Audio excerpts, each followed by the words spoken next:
Kecewa dengan laporan yang dibuat sejak tahun 2020 oleh Kades Perambahan Kecamatan Banyuasin 1 di Polres Banyuasin tidak berjalan, membuat puluhan kepala desa di Banyuasin dan Forum Kades Sumsel mendatangi Polda Sumsel, tepatnya Yanduan Propam.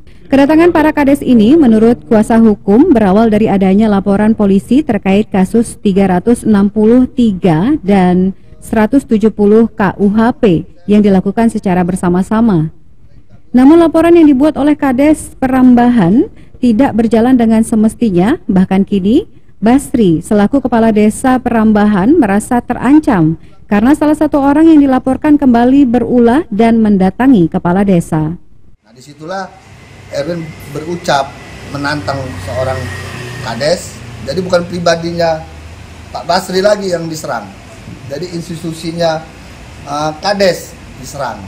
Kades tidak ada harga diri, ada kata-kata yang kurang pantas lah, senonoh, yang kurang pantas didengar oleh masyarakat Indonesia, budaya kita, sehingga ini melukai.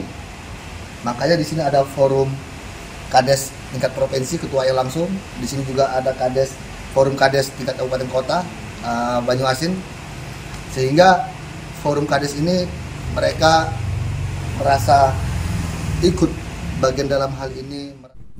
Atas hal ini, mewakili rekannya yang membuat laporan, para Kades berharap agar laporan yang dibuat dan perkara sebelumnya yang dilaporkan di Polres Banyuasin dapat kembali diproses.